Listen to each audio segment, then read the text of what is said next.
Le Tout-Puissant a dit, ô les gens, craignez votre Seigneur qui vous a créé d'un seul être et a créé de celui-ci son épouse, et de ces deux-là, il a fait répondre beaucoup d'hommes et de femmes. Craignez Dieu au nom duquel vous vous implorez les uns les autres, et craignez de rompre les liens du sang. Certes, Dieu vous observe parfaitement.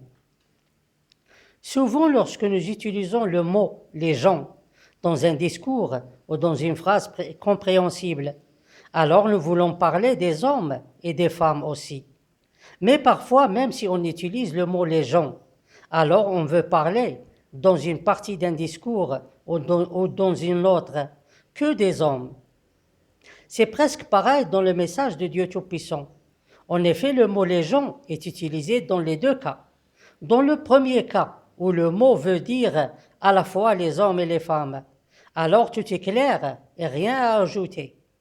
Mais dans le deuxième cas, lorsque Dieu Tout-Puissant utilise le mot les gens ou un autre synonyme pour parler uniquement des hommes, c'est parce qu'il veut utiliser ce qui concerne les hommes pour montrer ce qui concerne les femmes.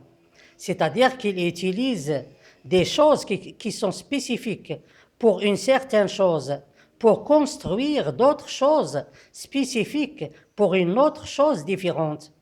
Peut-être parce qu'il existe une relation entre la première chose et la deuxième. Tels que par exemple les âges éternels.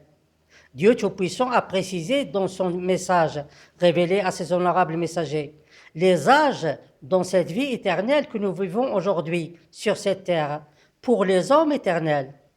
Et il a donné le plus petit âge éternel qui est l'âge 25 et aussi le plus grand âge éternel qui est l'âge 55. Puis il veut utiliser ces âges pour préciser les âges éternels pour les femmes éternelles, c'est-à-dire les femmes qui croient en Dieu Tout-Puissant, unis qui sont associés et à son message.